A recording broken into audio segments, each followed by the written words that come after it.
और यूरोप के बहुत सारे देश लाखों करोड़ रुपए का हथियारों का व्यवसाय करते हैं। और हथियार दो तरह के होते हैं, एक तो वो हथियार होते हैं जो बंदूक की तरह के हैं, तो गोला बारूद की तरह के हैं, लेकिन आज की दुनिया में कुछ खतरनाक किस्म के भी हथियार बनते हैं जिनको हम केमिकल बम कहते हैं। और ये जो केमिकल बम होते हैं वो केमिकल बम तोप के गोले से कुछ भिन्न तरह के होते हैं, उनमें जहरीली गैसें भरी जाती हैं और वो जहरीली गैसें जब बम फटता है तो पूरे वातावरण में फैल जाती हैं और वो वातावरण में जो भी आदमी सूंघेगा उस गैस को वो मर जाता है।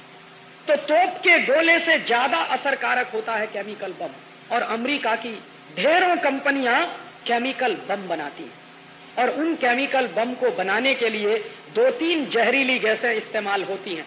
एक गैस है उसका नाम है फॉस्जीन, दूसरी गैस है उसका नाम है मिथाइल आइसोसाइनेट, और ऐसी दो तीन और गैसें हैं। तो ये जो भोपाल के कारखाने में गैस निकली थी वो मिथाइल आइसोसाइनेट थी, और मिथाइल आइसोसाइनेट गैस का ये टेस्ट करके देखना हो कि ये कितने लोगों को मार सकती है, ये अमेरिका में नहीं किया जा सकता, क्योंकि अमेरिका में वो मानते हैं कि लोगों की जिंदगी की कीमत बहुत है, इसलिए अमेरिका में नहीं कर सकते। और अमेरिका में ही नहीं कर सकते, अमीर देशों में कहीं भी नहीं कर सकते इस तरह के एक्सपेरिमेंट। कारण क्या है? कारण उसका एक सीधा साधा है कि उनके पर्यावरण के कानून बहुत सख्त हैं और सरकारों ने कुछ ऐसी व्यवस्थाएं बनाई हैं कि वहां के लोगों की हत्या नहीं होनी चाहिए कोई भी एक्सपेरिमेंट करने। तो ऐसी कंपनियां ऐसे प्रयोग करने के लिए, जहरीली गैसों के प्रयोग करने के लिए हिंदुस्तान जैसे देशों को तलाशते हैं। और यही हुआ था भोपाल।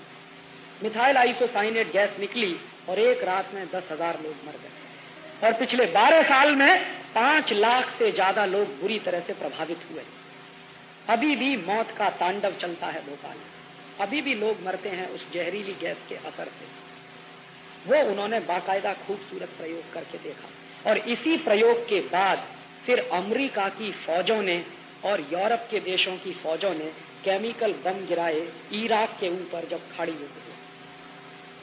खाड़ी युद्ध में वही गैसों के जहरीले बम, वही केमिकल बम उन्होंने गिराए और उनको बराबर उसके परिणाम मिले। लेकिन बम गिराने से पहले के जो प्रयोग किए गए वो हिंदुस्तान जैसों में, ब्राजील जैसे देशों, चिली और कोस्टारिका जैसे देशों, कोलंबिया जैसे देशों, ऐसे गरीब देशों में जहां की सरकारें बिकाऊ होती हैं, वहां पर इस तरह के एक्सपेरिमेंट किए जाते हैं। तो ये जो भोपाल में जो कुछ हुआ था वो ऐसे ही दुर्घटना नहीं, वो हिंदुस्तान के लोगों पर किया गया एक्सपेरिमेंट है। और ये एक्सपेरिमेंट आगे और बढ़ेंगे, ऐसे ढेरों एक्सपेरिमेंट किए जा रहे हैं। एक विदेशी कंपनी आई है